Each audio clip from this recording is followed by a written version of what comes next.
विधानसभा निवडणुकीच्या दृष्टीने भाजपमध्ये हालचालींना वेग आलाय। भाजपच्या कोर कमिटीची आज आणि उद्या मुंबईत प्रदेश कार्यालयामध्ये बैठक होणार आहे। उपमुख्यमंत्री देवेंद्र फडणवीस, प्रदेशाध्यक्ष चंद्रशेखर बावनकुळे यांच्यासह पक्षात राज्यातील प्रमुख 30 नेते विधानसभा निवडणुकीच्या दृष्टीने चिंतन करणार आहेत। तर पुणे येथील भाजप प्रदेश कार्यसमितीची बैठक ही 21 जुलैला होणार आहे।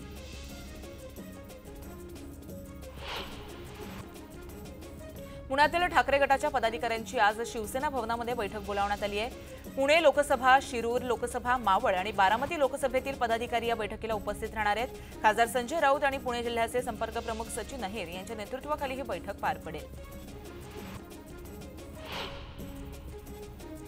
जरांगे पाटलांच्या शांतता रॅलीच्या दुसऱ्या टप्प्याचं पुनर्नियोजन करण्यासाठी अंतर्वली सराठीत जरांगे यांनी बैठक बोलावली आहे।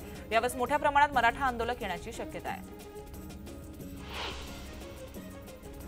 धाराशिव जिल्ह्यामध्ये मागील 4 दिवसापासून सुरू झालेल्या धनगर आंदोलनाला जरांगे पाटलांनी पाठिंबा दिलाय। यावेळेस त्यांनी मी तुमच्या सोबत आहे, त्यामुळे काळजी करू नका असं आश्वासन धनगर आंदोलकांना दिलंय।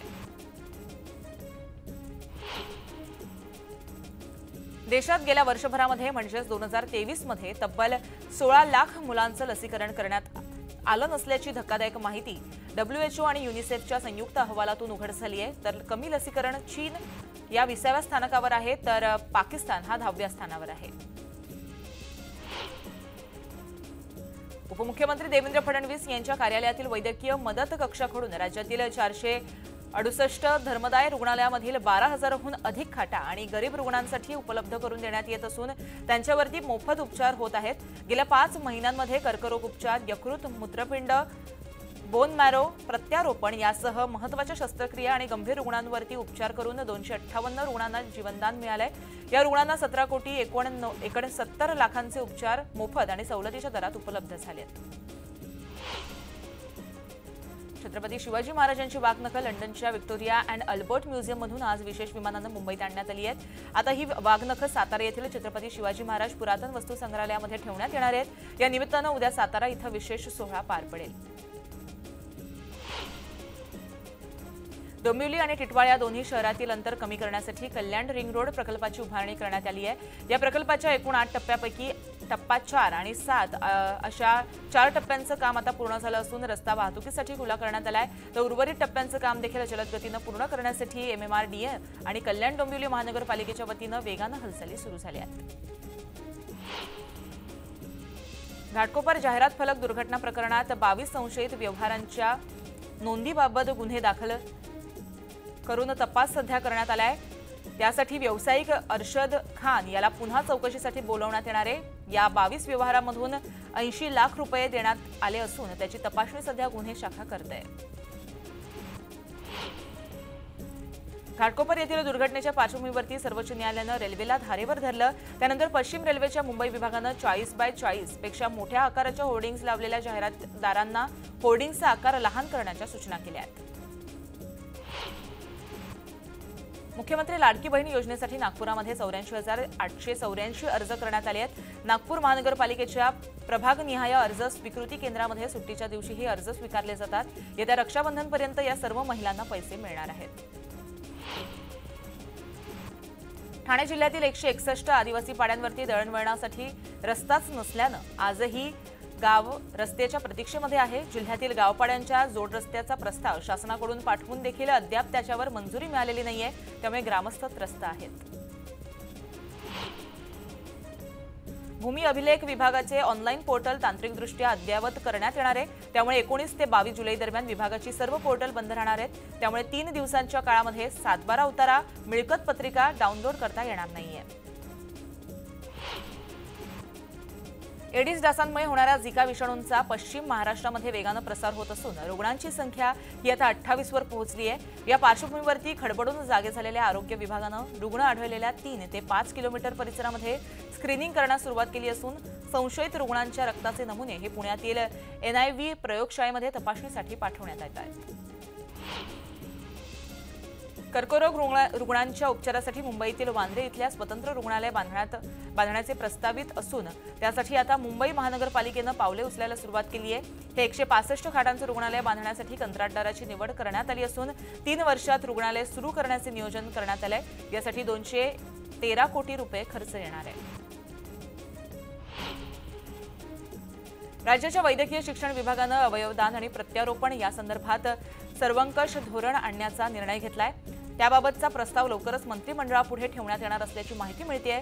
काही अवयव प्रत्यारोपण शस्त्रक्रिया आणि शासकीय आणि महानगरपालिकेच्या रुग्णालयात केल्या जात आहेत। हे विचारात घेऊन वैद्यकीय शिक्षण विभागानं धोरण तयार केलंय।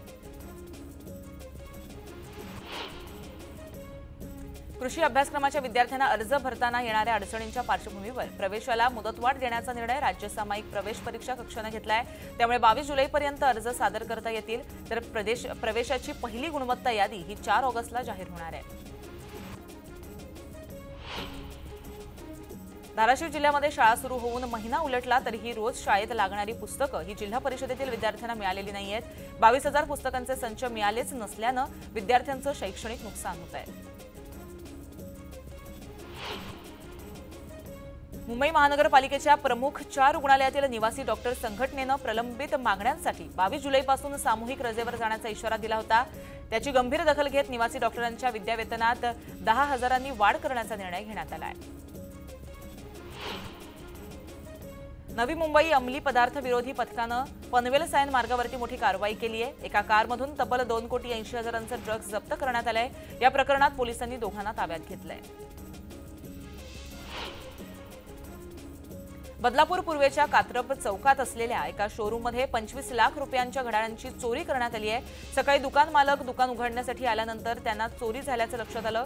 चोरीची घटना सीसीटीव्हीत कैद झाली असून पुढील तपास सुरू आहे। पंढरपुरात तब्बल 15 लाखांहून अधिक वारकऱ्यांनी आषाढी एकादशीचा सोहळा याची देही याची डोळा अनुभवलाय। भल्या पहाटेपासून चंद्रभागेच्या स्नानासाठी वारकऱ्यांची गर्दी उसळली होती। पदस्पर्श दर्शनाला 28 तास लागले होते। पूजा खेडकर यांच्या शासकीय विश्रामगृहामध्ये वाशिम पोलीस दाखल झालेत। पूजा खेडकर यांनी पुण्याच्या जिल्हाधिकाऱ्यांविरोधात तक्रार दिली होती। या तक्रारी संदर्भात जबाब घेण्यासाठी नोटीस बजावण्यात वाशिम पोलीस अधिकारी आल्याची माहिती सूत्रांनी दिली आहे। ट्रेनी IAS पूजा खेडकरनं अपंगत्वाच्या दाखल्यासाठी केलेल्या अर्जामध्ये खोटी माहिती दिल्याचा आरोप केला जातोय। RTI कार्यकर्ते विजय कुंभार यांनी हा आरोप केलाय। YCM रुग्णालयात दाखवलेल्या पूजा खेडकरनं खोटी माहिती सादर केली होती। यासाठी अपंगत्व प्रमाणपत्र नसल्याची माहितीही दिली होती। तर प्रत्यक्षात नगरच्या रुग्णालयातून मिळालेलं प्रमाणपत्र UPSC साठी सादर केलं होतं।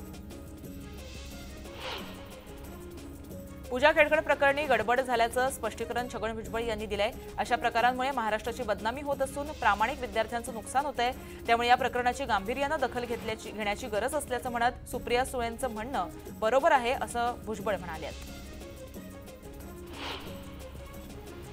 महाराष्ट्रात मंत्रिमंडळ विस्तार केला जाणार नाही या चर्चांच्या पार्श्वभूमीवरती मुख्यमंत्री एकनाथ शिंदेंनी पंढरपुरात प्रतिक्रिया दिली आहे। मंत्रिमंडळ विस्तार होणार नाही असं काहीच नाही, लवकरच मंत्रिमंडळ विस्तार होईल, तुम्हाला लवकरच याबद्दलची माहिती देईन असं एकनाथ शिंदे म्हणाले।